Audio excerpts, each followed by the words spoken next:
Hey guys, Chris again, coming at you with another video. Today's video is an unboxing. As you can see, I'm not in my usual studio. As many of you know, I moved up to Philadelphia for work. Haven't really been active on the channel, guys, lately. I'm sorry about that. So I'm trying to get more active. I'm going to do some more reviews, videos for you guys. Quick wristwatch check. I am indeed wearing the Casio G-Shock, the all metal. Still love that piece. It's a daily wear. But again, sorry for the lighting and everything, trying to work with what I have here. No studio, moving in my new place soon, hopefully, and then I'll have a better studio set up for you guys. But in the meantime, if you can bear with me and deal with the lighting and everything, sorry about the background sound if there's any. But again, today's video is a quick little unboxing of the Seiko 5 that I just picked up. It's not really a first impressions per se, but it is a quick little unboxing just to show you guys what I picked up recently from my collection. Now, many of you know I have a job where I deal with the high-end, of the luxury end of the spectrum of watches now, but that still doesn't mean it's going to sway me away from the affordables, because the affordables are still fun. This one I picked up from Mark over at Long Island Watch, guys, which he's not too far down the road from me. Hopefully get to meet him at some point, but always really great to work with, guys. This is not a sponsor or anything like that, just somebody who I happen to buy from a lot. And again, like I said, no sponsor or anything like that. But if you guys want to buy something from him, definitely recommend Mark over at Long Island. He has a lot of killer deals on Seikos. Also, again, I picked this up for right around $265, something like that. But anyways, guys, on to the unboxing of the watch.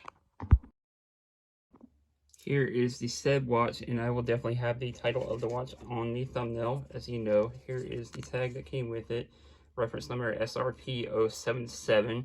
And as you know, these Seikos, it doesn't really retail for that $335, but you can get these cheaper. As I mentioned, I got this off of Mark for about $265. This is the version with the strap. These Seiko 5 lineups, these new ones come with these cool kind of metal, kind of plasticky cases. I guess, I don't know if that's even a word, but it has like a metal look to it, kind of like a brushed metal, kind of cool.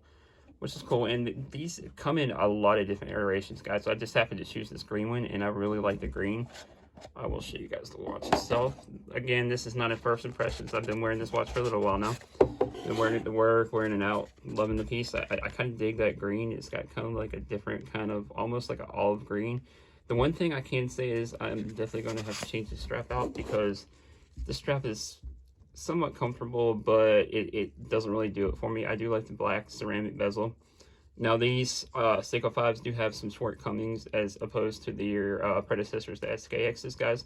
And I will go over that in the full review. You'll probably get a full review of this probably here in about a week or so, guys. Let me wear it a little bit more. Bezel action is pretty good on it. And this one actually seems to line up, unlike a lot of Seikos that do not line up. The PVD hardware on here is pretty nice, guys. For the strap, like I said, the strap's nothing to write home about, but definitely pretty decent for what it comes with. This does, I believe, come with a bracelet option, but I opted for the strap because I like to change out different natives, you know. And I do like the orange second hand here. It's got the date window at the 3 o'clock, guys. Again, you will see a full review of this really soon. I just want to do a quick little unboxing for you guys. Haven't really been active on the channel lately. I apologize for that. I'm going to try to get more active, try to do better lighting and all that as well. But anyways, guys, we will see you in the next one. Let me know what you think. And if you haven't already, please like and subscribe. Later.